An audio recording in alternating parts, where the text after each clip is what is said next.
This is Mobile Fix, the November 29th edition. This audio version is created with Amazon Polly. For the email version, with all the links, go to addictivelondon.com. Sports. In a world where content gets more and more important, sports has a special role. Live sports remain an anchor for broadcasters, although we're seeing highlights, especially goals, grow in importance as social content. Axios report on the new players gaining ground, with DAZN doubling subscribers, and ESPN Plus seems to be doing well too. The Athletic has hoovered up talent in the UK, and this interview with the founder is good insight into building modern media brands. Evidence of the rising value of sports comes from PE firm Silver Lake investing $500 million into Man City owners, and the deal was brokered by talent agent Ari Emanuel. The logic behind these high valuations is the belief that more viewers will watch the games online, and it's no surprise that UEFA are exploring a move into Champions League streaming. Just as Netflix and Disney have gone DTC, the football model of selling to broadcasters looks to be reaching a ceiling. And the ultimate prize is pay-to-view games. My Sky subscription is good value in December with 3 Leeds games, but big clubs, like Leeds, know they would profit from going direct. China. I am convinced that live selling is going to be huge for DTC. QVC is an amazing business, and in China we are seeing this take off, although sometimes there are problems. With discovery for DTC a huge issue, could this be a solution? Is anyone doing this in the UK or US? Transition between China and the West isn't always easy though. Net-a-Porter have ditched their UX platform, to focus on Mr. Porter and Net-a-Porter in a partnership with Alibaba. DTC. Adobe estimate that almost $30 billion will be spent in the US over the whole Black Friday long weekend. The live Shopify map, above, shows the sales every minute. As we all accept that an over-reliance on ads for customer acquisition is a problem, an Adweek article makes the good, if obvious, point that first-party data has to be a priority. But first-party data is something you earn from existing customers and organic/paid traffic, so it's no easy win. The increasing focus on content from commerce brands is the smart strategy. The need for fresh thinking on driving customers means we see new players emerging. DTC Downs Red Antler have expanded their services to include performance marketing, but with an interesting model that aims to assist brands to build their own capabilities. And the VC arguing that Shopify should add an ad model goes deeper on their thinking. Very interesting.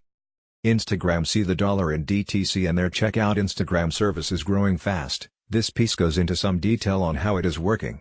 Research firm Lightshed counts 78 brands using it. One big problem here is that this approach doesn't give you any first-party data. Instagram know the customer and the brand gets just enough to fulfill the purchase. Google Shopping ads are getting better too. This is a good guide to making the most of them.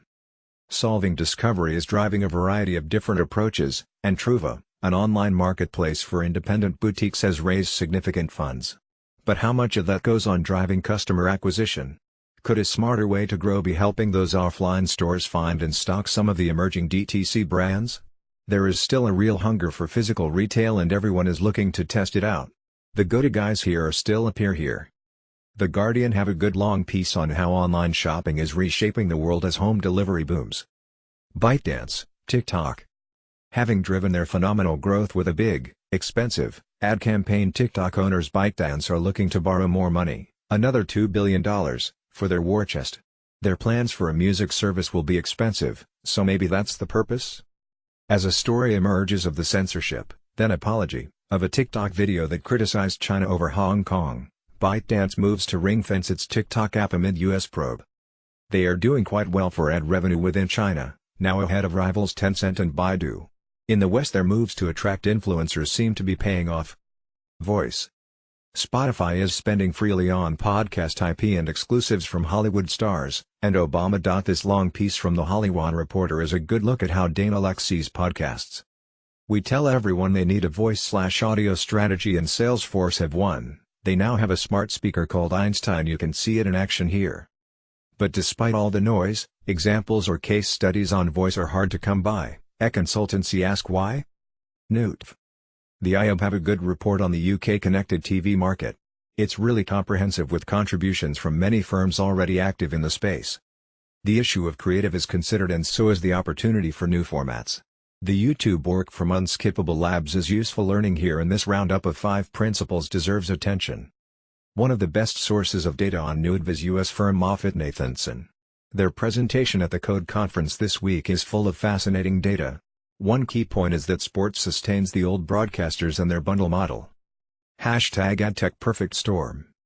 We mentioned the other week that the ECO had switched out their consent CMP from something like the ubiquitous Quantcast 1, click OK to everything, to one that is rather stricter, setting analytic cookies as optional and the default is switched off. A Freedom of Information request has found that the drop-off in consent since this change is 90%. The next missive from the ECO is due on December 20th, so things may become clearer then. If everyone else is to follow the ECO example, cookies are essentially over. And Firefox have stated they will block the new IAB identity initiative. Google will let publishers limit ad personalization to meet the California privacy rules which kick in on January 1st. So coming back from the Christmas holidays we will see a radically different environment. Who is ready? Maybe the solution is something like Brave. Cars. The one bit of tech I just don't get is driverless cars. Whilst they are attractive to tech firms and investors, I don't see any consumer problem being solved. If there was a desire to avoid driving, surely ride-sharing would be huge, but most drivers seem to like their own personal space. Perhaps Uber can jettison their drivers and make money with autonomous vehicles, but will everyone else give up their cars? I think not. The FT has a long piece on the various issues and the doubts that are emerging. But nowhere in the article does it mention the people that the industry assume will give up their cars. Asimco argues that $80 billion has gone up in smoke chasing this enigma. VC Alex Danko looks at cars through the model of bundles, and nails it when it says that kids remain a use case for having your own car.